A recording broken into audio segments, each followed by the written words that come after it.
नमस्कार मु शुभस्मिता आपण मानक मो यूट्यूब चैनल रे स्वागत करुच्ची। तो गला थर वीडियो रे आमे देखिथिले फोटोसिंथेसिस विषय रे, किंतु आज आमे देखिबा फोटोसिंथेसिस रो फैक्टर विषय रे, माने को फैक्टर फोटोसिंथेसिस को इफेक्ट करुच्ची।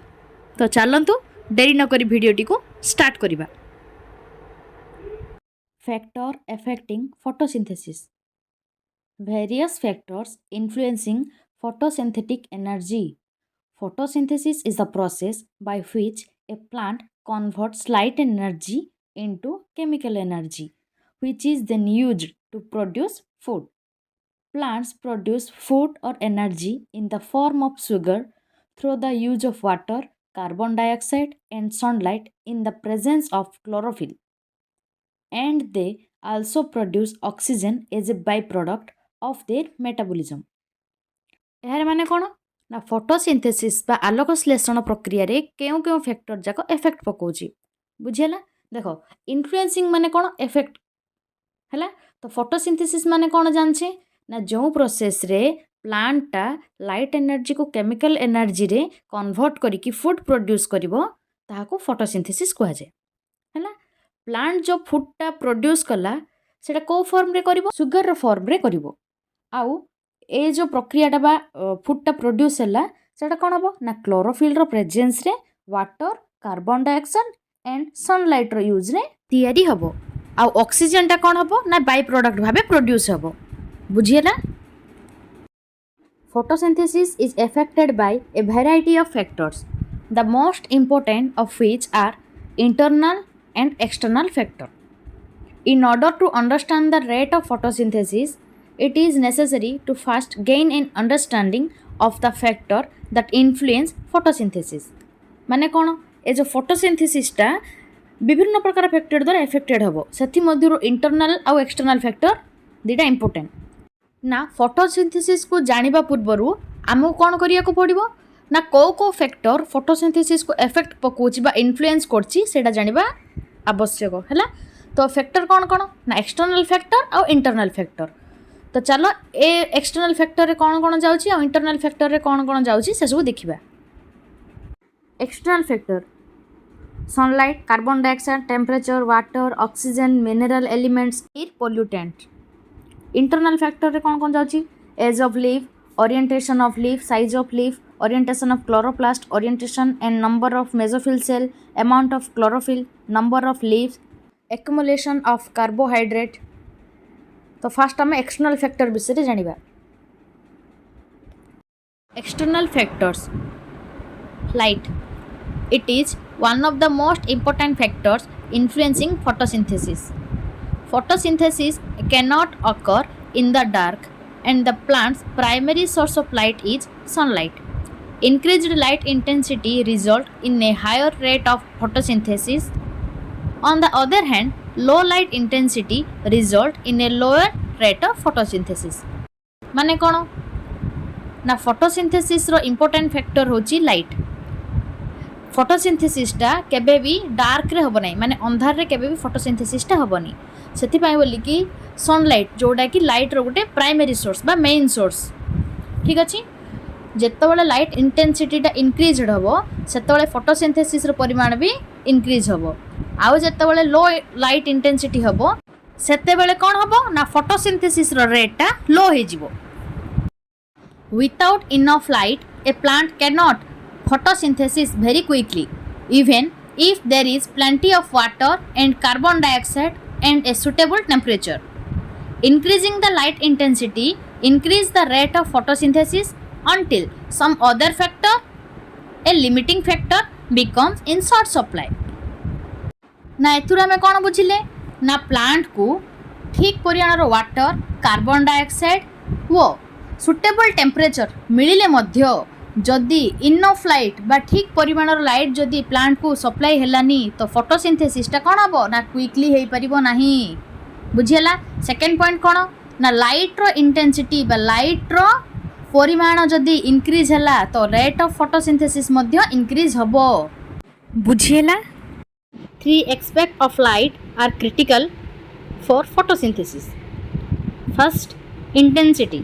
इंटेंसिटी माने कौन पावर, स्ट्रेंथ बा फोर्स आमे एटा को बुझिबा photosynthesis begins at low light intensities and gradually increase until it reaches its peak at the brightest time of the day. The amount of light required by different plants varies. Photosynthesis uses up to 1.5% of the available light in the process, so light is generally not a limiting factor at high intensity. However, low intensity light becomes a limiting factor because photosynthesis cannot occur without light, regardless of the amount of water or CO2 present. माने कौन photosynthesis बा आलोक श्लेषण जो प्रक्रियाटा रहिला सेटा कौन हम ना लो light रे ही सेटा स्टार्ट हो जाए माने कम लाइट थिला बेलको ही से फोटोसिंथेसिसटा स्टार्ट हम आउ कौन हम धीरे धीरे ताहा बढ़िबार लागिवो केतेबेले पर्यंत ना जेतेबेले पर्यंत से तार पिक पॉइंट रे न पहुँची बुझीला आउ प्लांट जो आवश्यक करे लाइटटा को फोटोसिंथेसिस पाई बोली कि सेटा कौन हेतिबो ना अलगा अलगा प्लांट पाई अलगा अलगा रेंज रो लाइटटा रिक्वायर होथुबो फोटोसिंथेसिस टाइम रे प्लांट जतिकी लाइट को एक्वायर करथिबो सेथि मध्यरु केवल 1.5% ही से यूज करिवो सेथि पाई बोली कि फोटोसिंथेसिस रे हाई इंटेंसिटी लाइट का लिमिटिंग फैक्टर बोली कि कुहा जिवोनी कारण फोटोसिंथेसिस पाई लाइटटा दरकार हुए किंतु सेटा हाई इंटेंसिटी ही बोली कि नहीं सेटा लो इंटेंसिटी मध्य हे पारे काइना लो इंटेंसिटी थिले मध्य फोटोसिंथेसिसटा हे पारिबो जदि बा वाटर किंबा CO2 टा प्रेजेंट थिबो किंतु लाइट टा एब्सेंट थिबो सेते बेले कोन हबो ना फोटोसिंथेसिस हे पारिबो नाही सेथि पई बोली कि लाइट गोटे कोन हबो फैक्टर मेन फैक्टर बोली कि कुहा जिवो When the intensity is high, the temperature of the plant rises, resulting in increased transcription. This causes the stomata to close, resulting in less CO2 intake. As a result, photosynthesis is reduced and eventually stopped. As a result, too much light inhibits photosynthesis. माने कौन बुझिले ना जितेबाला light इंटेंसिटीटा high हो से time रे plant temperature कौन हम ना rise हम बा बढ़ो एवं कौन हम ना ट्रांसक्रिप्शनटा इनक्रीज हो कौन ना प्लांट रे हैला जो ट्रांसक्रिप्शनटा हैला ता द्वारा कौन हम ना स्टोमाटा जहाँ कि लिव्र एपिडर्मल सेल रे थाए ताहा कौन हम क्लोज हम फल रे कौन हम ना जो CO2 बा कार्बन डाइऑक्साइडटा रहिला सेटा कौन हम प्लांटटा इनटेक करिवारे कौन हम असुविधा हम एवं ए जो लेस CO2 इनटेक द्वारा कौन हम फोटोसिंथेसिस रो परिमाण कौन हम ना कमी जीवो बा पूरा पूरी स्टॉप हो जीवो एथुरा हमें कौन बुझिले ना टू मच लाइट माने अत्यधिक लाइट रो इंटेंसिटी मध्य फोटोसिंथेसिस रो परिमाण रे ह्रास सृष्टि करे बा फोटोसिंथेसिस रो परिमाण को धीरे धीरे स्लो कर दिए बुझिएला quality Engelmann's experiments show that chlorophyll absorbs red and blue wavelengths from the entire spectrum of light most effectively. As a result, when the plant is exposed to light of these wavelengths, photosynthesis is at its peak. माने कौन ना जिते बड़े एंगेलमैन experiment करथिले सेते बड़े से कौन कहिथिले ना लाइट रो रेड आ ब्लू वेवलेंथ को क्लोरोफिल कौन करिवो ना शीघ्र ऑब्जर्व करिवो एहार रिजल्ट कौन है ना जिते बड़े प्लांटा लाइट रो संस्पर्श रे आसिला आ फोटोसिंथेसिसटा तार पिक पॉइंट रे पहुंची जाइथिला हैला से टाइम रे कौन हबो ना क्लोरोफिलटा लाइट रो रेड आ ब्लू वेवलेंथ को कौन करिवो ना ऑब्जर्व करिवो duration The longer the plant is exposed to light, the longer the photosynthesis process will last. Photosynthesis will occur as long as the plant's temperature remain balanced. माने कौन बुझिले ना जेते समय पर्यंत लाइटटा रहिबो सेते समय पर्यंत फोटोसिंथेसिसटा हेबो आउ कौन जेते बेले पर्यंत प्लांट रो टेम्परेचरटा बैलेंस हेकि रहिथिबो सेते बेले जाई कौन हबो ना फोटोसिंथेसिसटा कौन हबो कंटिन्यूअसली होथुबो हैला तो देखो ग्राफटा देखो the graph above show that as the light intensity increase so does the rate of photosynthesis. The rate of reaction begins to level off because another factor is limiting the reaction, example carbon dioxide or temperature. This means that increasing the light intensity will have no further effect because another factor is preventing the reaction from happening any faster.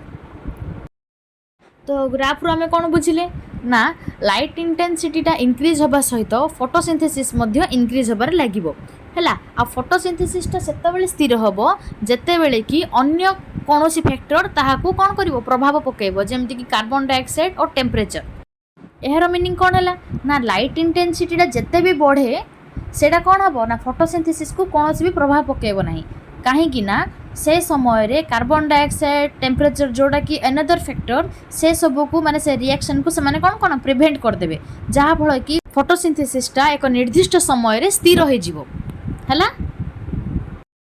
Carbon dioxide concentration higher concentration of carbon dioxide helps in increasing the rate of photosynthesis.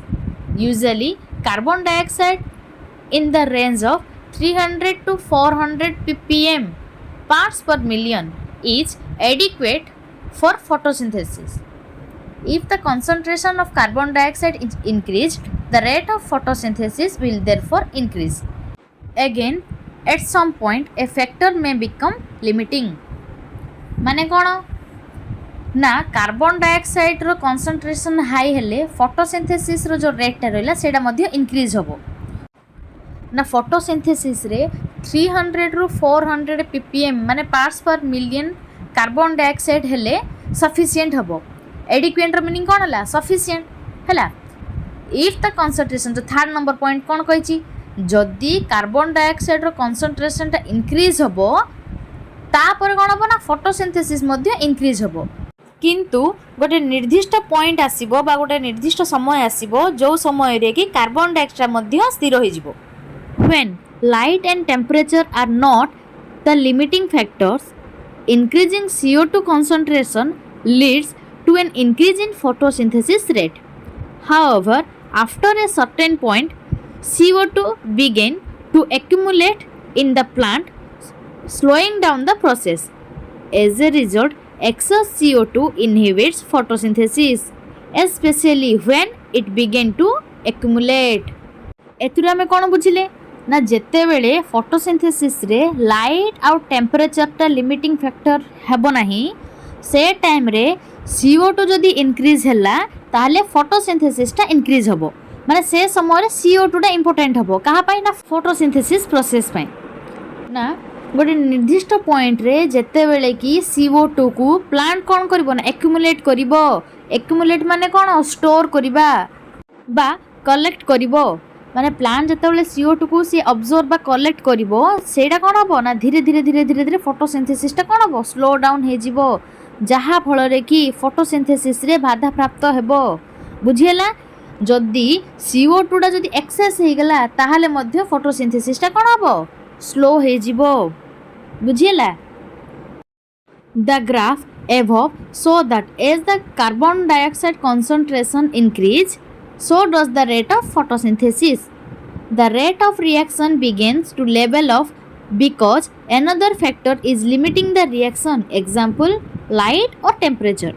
This means that further increase in carbon dioxide have no further effect because another factor is preventing the reaction from happening any faster. माने कौन बुझिले same जदि carbon dioxide कंसंट्रेशनटा increase हैला photosynthesis मध्य increase होबो आउ कौन होबो ना एक निर्दिष्ट समय रे से रिएक्शनटा कौन होबो ना लेवल ऑफ हो जिवो माने स्थिर हो जिवो कौन पाई ना लाइट और टेम्परेचर भली लिमिटिंग फैक्टर पाई काहे कि ना से सब कौन होबो ना फोटोसिंथेसिस रे बाधा प्राप्त सृष्टि करिवे हैला सेते बेले कौन होबो ना कार्बन डाइऑक्साइडटा इंक्रीज हेले मध्य ए जो फैक्टर रहिला माने लाइट और जो टेम्परेचरटा रहिला सेटा कौन करिवे ना से रिएक्शन को प्रिवेंट करिवे। Temperature it is common for all biological and biochemical process to occur best in a specific temperature range. This is true for photosynthesis. When CO2 and light are not limiting factor, the rate of photosynthesis increase with increasing temperature until it reaches the optimum level for that plant. When the levels on both sides of the normal range exceed the optimum, the enzymes are deactivated or destroyed and photosynthesis ceases. माने कौन बुझिलो ना ए जो टेम्परेचरटा रहिला सेटा biological आ biochemical process रे common अटे आउ photosynthesis प्रक्रिया पई टेम्परेचरटा निहाती आवश्यक हला जेते बेले CO2 बा कार्बन डाइऑक्साइड आ लाइटटा ए जो फोटोसिंथेसिस पई लिमिटिंग फैक्टर भाबे काम न करे से टाइम रे टेम्परेचरटा काम करिवो केमिति ना टेम्परेचरटा इंक्रीज हेले कोन हबो ना फोटोसिंथेसिस मध्य इंक्रीज हबो हला जेते बेले पर्यंत गोटे से निर्दिष्ट लेवल रे न पहुँची माने टेम्परेचर भी बढ़ुव फोटोसिंथेसिस परिमाण भी बढ़ी जेतेबेले गोटे निर्दिष्ट समय आसीबो से टाइम रे कौन हम ना फोटोसिंथेसिसटा स्टॉप हम केमिति ना जेतेबेले कि टेम्परेचर तार हाई लेवल बा पिक लेवल रे पहुँची जीवो से टाइम रे सेथिरे थिबा जो एंजाइम जाक कौन हेबे ना डीएक्टिवेटेड हे जिवे बा डिस्ट्रॉयड माने मर जिवे सब जागो हला से टाइम रे कौन हम फोटोसिंथेसिस चीजेस माने कौन स्टॉप माने फोटोसिंथेसिस बा आलोक संश्लेषण प्रक्रियाटा से समय रे कौन हम ना बंद हे जिवो बुझिएला As the temperature increase, so does the rate of reaction. This is because more collision occur between particles and enzyme when the temperature is warmer. The highest point on the graph is optimum temperature. This is the best temperature for enzymes to work at. So photosynthesis is at its fastest, usually around 30 to 40 degrees Celsius. Any further increase in temperature causes enzyme to change shape or denature, so the rate of reaction quickly falls. ना आमे कौन बुझिले ना temperature टा जतले increase होबो से time रे photosynthesis reaction मध्य increase होबो जेतेबेले कि टेम्परेचर टा अत्यधिक थिबो बा अधिक थिबो से टाइम रे कौन होबो ना पार्टिकल एंड एंजाइम माने कणिका आ एंजाइम मध्य कोलाजन टा अधिक होबो माने समान भीतर धक्का अधिक होबो ग्राफ रे थिबा हाईएस्ट पॉइंट होची ऑप्टिमम टेम्परेचर बा बेस्ट और सुटेबल टेम्परेचर जो टाइम रे कि फोटोसिंथेसिस कोन होबो ना फास्ट भाबे होबो पूरा शीघ्र शीघ्र होबो आ से जो टेम्परेचर टा केते रु होइतिबो ना 30 रु 40 डिग्री सेल्सियस हेतिबो जदी ता ठारु अधिक बा टेम्परेचर जदी इंक्रीज हैला से टाइम रे कोन होबो ना से जो रिएक्शन रे चेंजेस आसीबो जहाँ फल रे कि से जो रिएक्शन टा कौन हम ना शीघ्र शीघ्र शीघ्र तल को पलि आसीबो माने खसी जीवो माने फोटोसिंथेसिस रिएक्शन टा स्टॉप हे जीवो बुझिएला water is thought to be one of the most important factors influencing photosynthesis when there is a decrease in water intake or availability the stomata begin to close to prevent any water loss during transcription. With the stomata closing, CO2 intake ceases, affecting photosynthesis. As a result, the effect of water on photosynthesis is indirect rather than direct. माने कौन ना photosynthesis रे water एक मुख्य बा important factor अटे जदि water रो परिमाण कमी जाए किंबा वाटर टोटली न थाए ताहले कौन हबो ना स्टोमाटा कौन करिवो ना क्लोज हे जिवो कौन पाई ना ट्रांसक्रिप्शन समय रे हबको थिबो वाटर लॉस को प्रिवेंट करिबा पाई जहा फल रे कि कौन हबो ना स्टोमाटा क्लोज हबा द्वारा CO2 बा कार्बन डाइऑक्साइड टा कौन हबो ना जो एपिडर्मल सेल दे के आसीबार थिला ताहा कौन हबो स्टॉप हबो जहा फोटोसिंथेसिस प्रोसेस को इफेक्ट पकेबो बुझियला माने कौन वाटर लॉस को रोकिबा पाई कौन करिवो ना लीफ स्टोमाटार ओपनिंग को क्लोज कर दबो जहा फल रे CO2 टा इनटेक हबनी आ फोटोसिंथेसिस रे इफेक्ट देखेबो बा फोटोसिंथेसिस बाधा प्राप्त हेबो हेले कौन हला ना फोटोसिंथेसिस रे वाटर टा डायरेक्ट हो बा इनडायरेक्ट हो सेटा कौन करिवो ना इफेक्ट पकेबो बुझियला तो एबे आसिला ऑक्सीजन बा अम्लजान photosynthesis benefits from optimal oxygen level in C3 plant oxygen is required for photorespiration and the product of photorespiration is CO2 which is required for photosynthesis. Additionally, the energy generated during oxygen respiration is required for photosynthesis. An increase in oxygen levels above the optimum for the plant, on the other hand, inhibits photosynthesis. This is due to the fact that oxygen tends to degrade the intermediaries formed during photosynthesis. माने कौन ना गोटे suitable oxygen लेवलटा photosynthesis रे कौन हम बहुत help करिवो. देखो इन C3 plant माने C3 प्लांट रे फोटो रेस्पिरेशन समय रे ऑक्सीजन रिक्वायर हबो. आउ ए जो फोटो रेस्पिरेशन रे कौन प्रोडक्ट बाहरिबो ना CO2 जहाँ कि फोटोसिंथेसिस बा आलोक श्लेषण प्रक्रिया रे जरूरी अटे. ना कौन ना ऑक्सीजन रेस्पिरेशन समय रे जो एनर्जी जेनेरेटेड होची बा तैयारी होची से जो एनर्जीटा फोटोसिंथेसिस रे दरकार पड़ुची हैला. जदि ऑक्सीजन लेवलटा ता सुटेबल लेवल ठारू अधिक हो जाए ताहले कौन हबो ता फोटोसिंथेसिस रे बाधा प्राप्त सृष्टि करे. हेले कौन हबो ना फोटोसिंथेसिस रे जो फैक्टर जाक तैयारी होउथबो सेटा को ऑक्सीजन कौन करिवो ना डिग्रेड कर दबो बा धीरे धीरे धीरे धीरे ताहाको कौन करिवो ह्रास करिबारे लागिवो. Oxygen also combines with CO2 to form rubisco which is a component of the dark reaction of photosynthesis and photorespiration. As a result of increased O2 levels, rubisco will combine with O2 to initiate photorespiration and photosynthesis will slow down. Oxygen कौन करिवो ना CO2 सहित combine हेकी rubisco को form करिवो. आ रुबिस्कोटा कौन ना कंपोनेंट कहार ना फोटोसिंथेसिस आ फोटो रेस्पिरेशन रो कंपोनेंट. एज ए रिजल्ट कौन हबो ना O2 लेवलटा इंक्रीज हबो आ O2 टा रुबिस्को सहित कंबाइन हेकी फोटो रेस्पिरेशन को इनिशिएट करिवो हैला जहाँ फल रे फोटोसिंथेसिसटा स्लो डाउन हे जिवो. बुझिएला. तापर आसिला mineral elements. As discussed earlier, several minerals are essential for plant growth. These include magnesium, iron, copper, chlorine, manganese, potassium, and are closely associated with reaction of photosynthesis. माने कौन ना प्लांट ग्रोथ रे mineral गुड़िक मध्य गोटे मुख्य भूमिका ग्रहण करे. आउ मिनरल गुड़िक कौन कौन ना manganese, iron, copper, chlorine, magnesium, potassium ए सब गुड़िक कौन ना फोटोसिंथेसिस रे गोटे मुख्य भूमिका भाबे ग्रहण करि थाए. बुझिएला. तापर आसला एयर पोल्यूटेंट.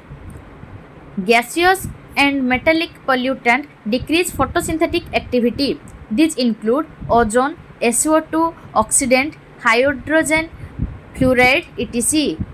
माने कौन ना जो एयर पोल्यूटेंट बा कौन वायु प्रदूषण जो रहिला ताहा मध्य आलोक श्लेषण प्रक्रिया रे बाधा प्राप्त सृष्टि करे हैला. ना एयर पोल्यूटेंट जो रहिला सेटा कौन कौन इंक्लूड करछि ना ओजोन लेयर को इंक्लूड करछि, SO2 ऑक्सीडेंट, हाइड्रोजन फ्लोराइड ए सब को कौन करछि ना से इंक्लूड करछि. ए सब हबा द्वारा मध्य वायुटा प्रदूषण हबो बा एयरटा पोल्यूट हबो जहाँ फल रे फोटोसिंथेसिस एक्टिविटी रे बाधा प्राप्त सृष्टि हेबो. तो ए सबू थिला एक्सटर्नल फैक्टर जहाँ कि फोटोसिंथेसिस को एफेक्ट पकेइबो. बुझिएला. तो आजिर वीडियो एतिकी रे रहिला. जदि वीडियोटी भल लागिला तो लाइक शेयर एंड सब्सक्राइब निश्चय करिवे. रहुची. नमस्कार.